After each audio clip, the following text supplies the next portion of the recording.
Intro. In every generation, there comes a question that pierces through the illusions of human intelligence, a question that exposes how easily truth can be disguised by beauty, and how the heart can be blinded by its own desires.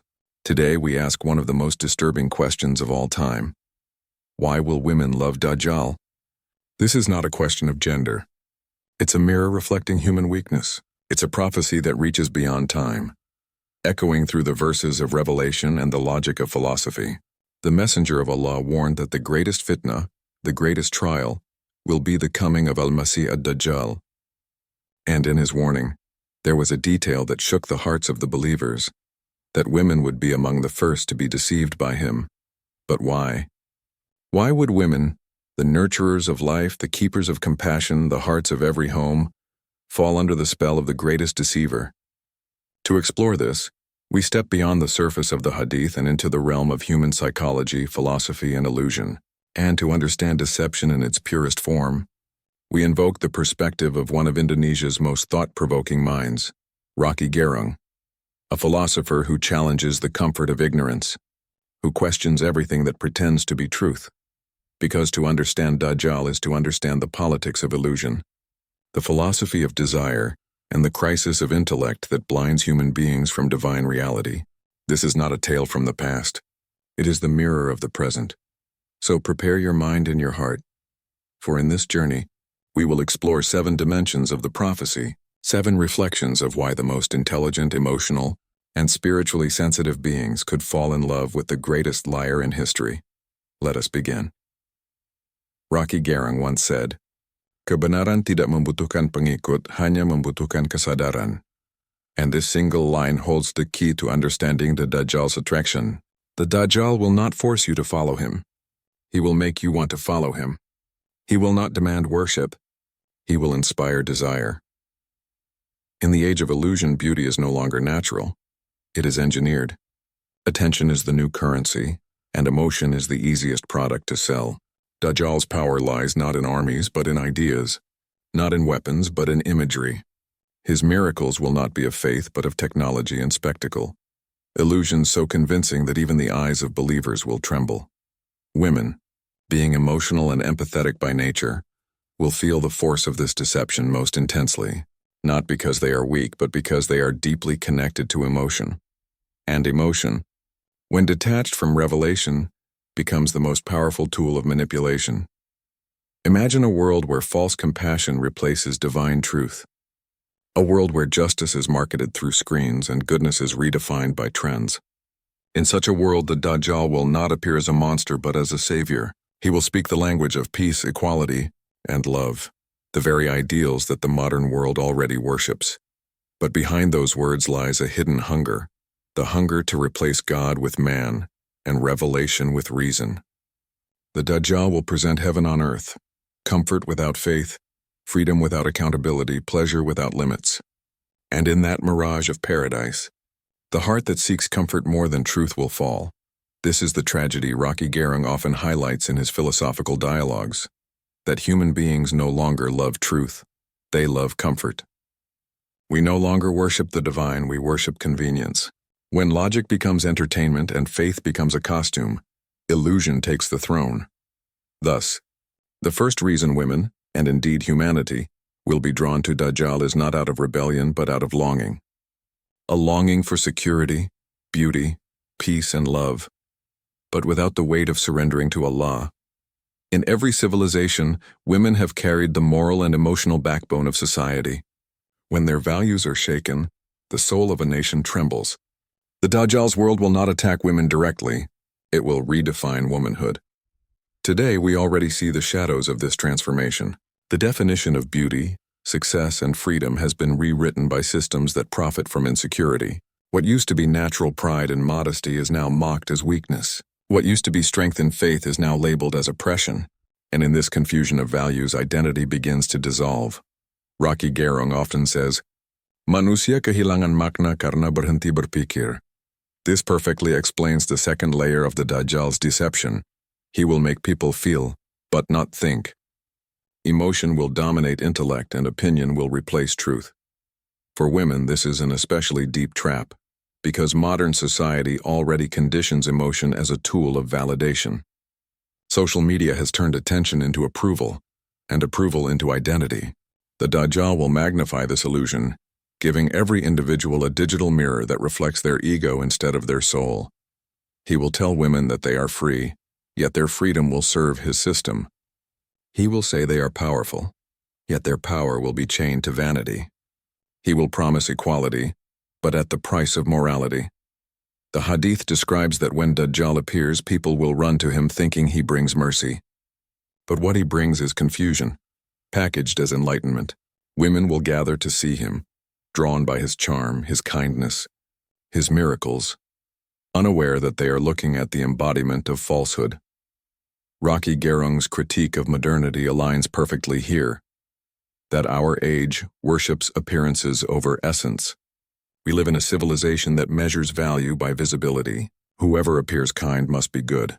Whoever appears rich must be wise. Whoever appears loving must be true. But Dajjal's beauty is the beauty of disguise, and in that disguise lies the death of spiritual awareness. This is why the Prophet warned us not to seek him, not even out of curiosity, because the human mind, no matter how strong, can be intoxicated by illusion when it carries pride. So, in the end, Part 2 teaches us that love for Dajjal will not be romantic. It will be psychological. It will be the love of illusion, the love of freedom without faith, and the love of beauty without truth. The age of spiritual blindness, Rocky Gerung once said, "Pengetahuan tanpa kesadaran hanyalah kesombongan intelektual." This line describes perfectly the spiritual blindness that will dominate the era of Dajjal. People will be surrounded by knowledge, information, and technology, yet they will be empty of hikmah. The Dajjal's world will not be one of ignorance. It will be one of misguided enlightenment. In this world, the mind will be awake, but the soul will be asleep. People will know everything about science, psychology, and philosophy, yet know nothing about their creator. They will debate religion with logic, but never with humility. And among them, Dajjal will rise as the symbol of human arrogance, the ultimate product of a civilization that believes it no longer needs God. Rocky Gerung has always warned about this intellectual illusion. He says that modern people love to appear intelligent, but they have forgotten how to be wise. Intelligence builds systems. Wisdom builds meaning. Dajjal will offer intelligence, unlimited access, endless comfort, instant knowledge, but he will erase wisdom, the ability to connect knowledge back to Allah. The Prophet said, "Between the creation of Adam and the day of resurrection, there will be nothing greater in creation than the Dajjal." This means his influence will not only be physical, it will be ideological. He will represent a new religion of logic without faith, progress without morality, and emotion without guidance. And this spiritual blindness will be the true reason people love him. They will see him as the perfect human being, powerful, intelligent, compassionate. Yet they will not see the darkness behind his light. Women, as nurturers of emotion, will sense that something feels good in his presence. He will speak with charm, promote kindness, and heal the broken. His voice will sound sincere, his actions will look divine. But sincerity without truth is poison wrapped in honey. Rocky Gerung's critique of blind belief in modernity mirrors this. He often says that the greatest enemy of truth is not ignorance, but certainty without reflection. In the age of Dajjal, people will no longer question what they see. They will only trust what they feel. Screens will show miracles. Voices will command belief, and human hearts, starved for hope, will surrender. This blindness will not be of the eyes, but of the heart. The Qur'an says, "Indeed, it is not the eyes that are blind, but the hearts within the chests that are blind." Surah Al-Hajj 22:46. That verse is the very diagnosis of Dajjal's era. People will walk with eyes wide open and hearts completely closed. Imagine a woman living in that time, scrolling through devices that show Dajjal healing the sick, feeding the hungry, and preaching peace. Her compassion will awaken. Her tears will fall and she will whisper, "This must be the Savior we were waiting for." But what she does not see is that his mercy will come with a price, the surrender of her faith. That is how love will turn into deception, and compassion will become captivity. This is the blindness Rocky Gerung warns of. When knowledge is abundant but awareness is lost. When intelligence replaces sincerity, when logic kills humility. Thus, the fifth reason humanity, especially the emotionally sincere hearts, will fall in love with Dajjal is not because they are evil, but because they are blind to evil disguised as good. Rocky Gerung once defined freedom in one of his most striking phrases, "Kebebasan sejati bukan berarti melakukan apapun yang kamu mau, tapi berani berpikir berbeda dari arus kebodohan." This philosophy unveils the sixth trap, the illusion of false freedom. The Dajjal will come to a world obsessed with the word freedom. Freedom to act, to speak, to love, to believe, yet all of it detached from divine responsibility. He will promise humanity total liberation, no more guilt, no more sin, no more restrictions. Do what you feel, he will say. Follow your heart. There is no right or wrong, only choice, and the world will cheer. Women, especially those burdened by societal injustice, will see in him a symbol of empowerment. He will speak of equality and independence, offering a world without judgment, without patriarchy, without pain. It will sound perfect, but every promise will lead to spiritual slavery. Because freedom without boundaries is chaos, and independence without purpose is emptiness. Rocky Gerung argues that modern people are not truly free. They are just obedient to new masters, social approval, technology, consumerism, trends. The Dajjal will be the ultimate master of all these systems. His version of freedom will make you feel powerful while secretly making you dependent. He will remove modesty and call it confidence. He will destroy family structure and call it equality. He will erase religious identity and call it tolerance. He will glorify the self until there is no room left for God, and the tragedy is that the people will love him for it. This false freedom is already here in early form. People mistake rebellion for strength and modesty for weakness. The more disconnected we become from our Creator, the more we think we are free, yet our hearts remain chained to desire. Rocky Gerung often says, "Kebenaran tidak butuh banyak pengikut. Cukup satu orang yang berani berpikir jujur."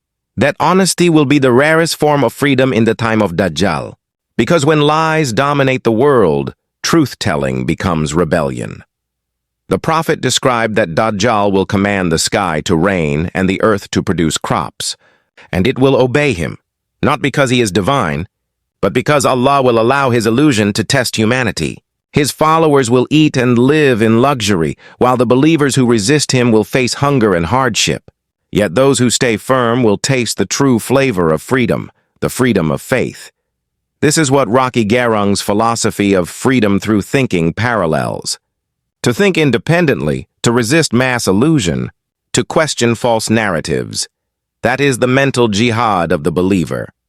The false freedom of Dajjal will ask people to abandon submission to Allah and instead submit to their own egos.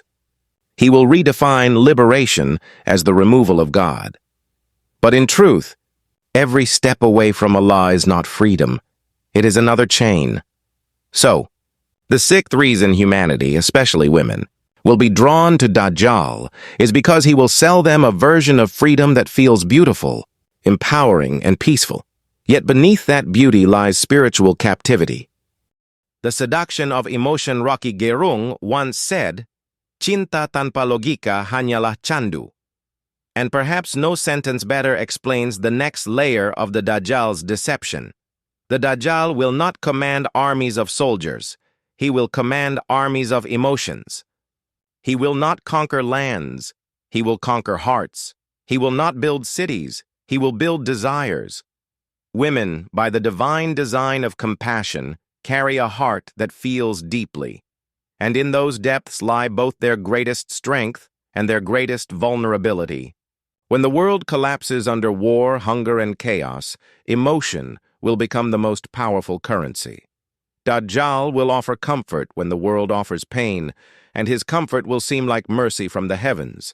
But mercy without truth is deception in disguise. The prophet said that Dajjal will bring what looks like paradise and what looks like hell. Yet his paradise will be hell, and his hell will be paradise. Emotionally, this will be the most confusing test in human history. People will feel peace in his presence, but it will be the peace of numbness, not of faith. Rocky Gerung's philosophy warns us of this emotional seduction. He often says that feelings without reflection turn human beings into followers of illusion. Society today already lives in a state of emotional addiction to validation, entertainment, and distraction. We feel more, but think less. We react faster, but reflect slower. And in this emotional chaos, the Dajjal will plant his seeds. He will appear as a man who understands the pain of humanity. His smile will comfort, his words will heal, and his presence will inspire. But behind his compassion lies control. Every tear that falls will make people love him more, not realizing that their love is built upon dependency. For women who naturally nurture, this dependency will feel like divine connection. They will see him as a bringer of peace, as someone who finally recognizes their value, their strength, their suffering. They will follow him not because they hate Allah, but because they believe Dajjal represents the love and understanding that the world denied them. But here is where philosophy meets faith. Love that is detached from divine truth becomes the seed of destruction. As Rocky Gerung notes, ketika logika mati, cinta menjadi buta. The blindness of love will be the blindness of the age of Dajjal. Humanity will fall in love with comfort, convenience, and compassion, but all offered by the enemy of Allah. The Hadith says that Dajjal will have with him mountains of bread and rivers of water, meaning he will control resources, emotion, and attention. Those who follow him will not feel hungry, not feel lonely, not feel lost, but only because their souls will already be consumed. This is why the Prophet taught us to memorize Surah Kahf, because it is the story of youth who protected their faith when the world demanded their compromise. It reminds us that survival in the age of deception is not about strength of body, but strength of heart and intellect. So, the third reason women, and indeed all of humanity, will be drawn to Dajjal is because he will offer emotional satisfaction in a time of universal emptiness. He will not come with swords. He will come with smiles. And the world, exhausted from suffering, will mistake manipulation for mercy. The inversion of values. If there is one idea that Rocky Gerung emphasizes repeatedly, it is this. Kebohongan yang diulang terus akan dianggap sebagai kebenaran. This principle defines the fourth layer of Dajjal's power, the inversion of values. He will not destroy morality, he will reverse it. He will not deny truth, he will distort it. He will not silence religion, he will rebrand it. Imagine a world where greed is called ambition, where arrogance is called confidence, where sin is called freedom, and where faith is labeled as extremism. That is the world that prepares itself for Dajjal. And if you look around today, you will see that this inversion has already begun. Women, being at the center of cultural and moral evolution, are the first to feel these shifts. Fashion, lifestyle, and media industries have turned modesty into shame and exposure into pride. The heart that was once proud of simplicity now craves attention. And in that craving, value becomes inverted. Dajjal's genius will be his ability to make evil look holy and holiness look evil. He will appear as a humanitarian, a reformer, even a savior. Someone who brings equality, progress, and peace. But his peace will be built upon disobedience to Allah, and his progress upon rebellion against divine order. Rocky Gerung's criticism of modernity speaks directly to this illusion. He says that our society worships symbols, not meanings. We love appearances more than essence. We talk about values but practice vanity. The Dajjal will weaponize this hypocrisy. creating a world where truth is no longer measured by revelation, but by popularity. He will create his own version of morality. He will speak about justice, but his justice will exclude God. He will talk about unity, but his unity will erase faith. He will promise freedom, but his freedom will enslave souls to desire. This is what the prophet meant when he said that Dajjal will come with a paradise and a hell, and he will call his paradise heaven. The people will believe him because their values will already be reversed. They will no longer ask, is this right or wrong? But rather, is this trending or not? For women, this inversion will be particularly powerful because it will appear as empowerment. Dajjal will promise liberation, freedom from restrictions, from hijab, from morality, from modesty. But the liberation he offers will be another form of imprisonment, one where the soul becomes a slave to ego. Rocky Gerung's logic again pierces through this illusion. He says that true freedom is the ability to think for oneself, not the freedom to obey desire. In the age of Dajjal, this difference will be erased. People will think they are choosing, when in truth they are being programmed.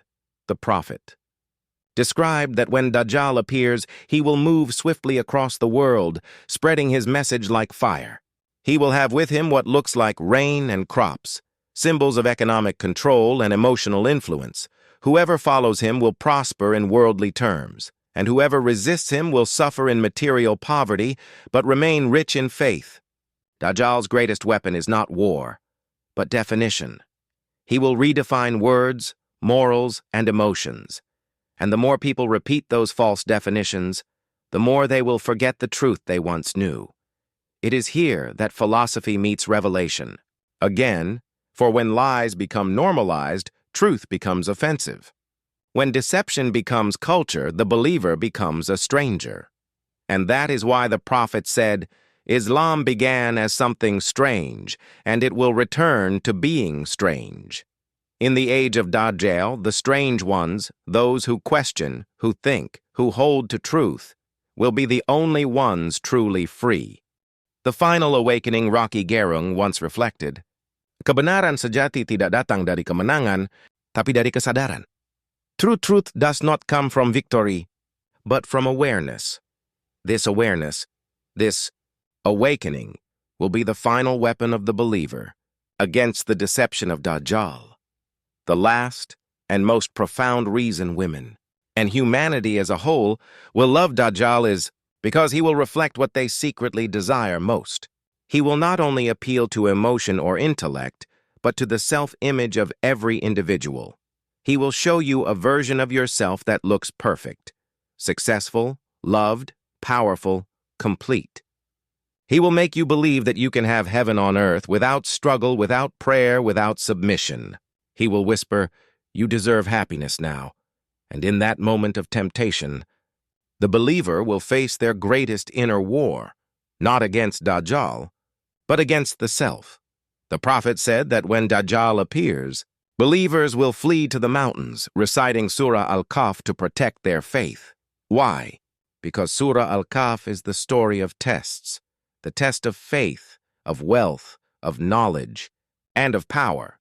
The same 4 pillars Dajjal will manipulate to enslave the world. Rocky Gerung's philosophy helps us see this in human terms. He says that awareness is born not from comfort, but from conflict, from daring to question the illusions we love. The world will love Dajjal because he will remove conflict. He will make people comfortable, unchallenged, unbothered. But awareness dies in comfort. Faith dies in convenience. The final awakening, therefore, will not come from logic alone. It will come from pain, from realizing that the love people gave to Dajjal was never love at all, but an addiction to illusion. The women who once adored his compassion will see its cruelty. Those who admired his beauty will witness its ugliness. Those who believed in his peace will feel the storm of his tyranny, and in that moment, a new kind of love will rise, not for Dajjal, but for Allah. A love purified through loss, born through fear, and strengthened through awareness. Rocky Gerung often states, kebenaran tidak akan pernah mati, hanya tertutup oleh kebohongan sementara. Truth never dies. It is only covered by temporary lies. This is exactly how faith will survive in the age of Dajjal. Hidden, persecuted, mocked, but never dead. The Prophet taught that when Dajjal finally meets Prophet Isa alayhi salam, truth will destroy falsehood in a single breath. The deception of centuries will vanish in one divine moment, as light dissolves darkness. That is the awakening humanity awaits, when the illusion ends and the reality of Allah's promise becomes clear. So, the seventh reason why women, and indeed all of humanity, will love Dajjal is that they will see in him what they want, not what is.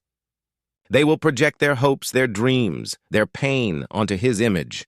But in doing so, they will forget the one who truly fulfills all desires, Allah himself. And that is why every believer must train the heart, not to fall in love with beauty, comfort, or freedom, but to fall in love with truth. Ending, close your eyes for a moment and imagine this world, a world flooded with information, yet drowning in confusion. Everyone speaks of love, peace, and progress, yet the hearts are restless. Everyone claims to be free, yet everyone is enslaved to trends, to desires, to digital illusions. This is not the future. This is now, Rocky Gerung once said. Kita hidup di zaman di mana kebodohan tampil dengan percaya diri dan kebijaksanaan bersembunyi dengan rasa takut. That is the prelude to Dajjal's world, an age where arrogance becomes culture and humility becomes silence. But the believer has a weapon, awareness. The awareness that every illusion, no matter how beautiful, must be tested by revelation. The awareness that love without truth is poison, and freedom without faith is slavery. The Prophet did not tell us these hadiths to terrify us, but to prepare us to strengthen our hearts before the storm of deception. He said, "Whoever memorizes the first 10 verses of Surah Kahf will be protected from the trial of Dajjal, because within those verses lies the essence of resistance, remembrance, humility, and connection to Allah." So as you listen to this, remember, Dajjal's arrival is not only a story of the future, it's the story of today's world slowly being shaped for him. Every lie we accept, every truth we ignore, every moment we trade faith for comfort, we prepare a throne for him in our hearts. But the true believer builds another throne for Allah through prayer, humility, and reflection. Rocky Gerung once said that philosophy begins when we dare to doubt. But in Islam, true faith begins when we doubt everything except Allah. That is the awakening the world needs. So, protect your mind with knowledge. Protect your heart with dhikr. Protect your soul with salah. And protect your love. Reserve it only for Allah. Because in the end, the greatest question is not, why will women love Dajjal? The greatest question is, when the world loves Dajjal, will you still love Allah?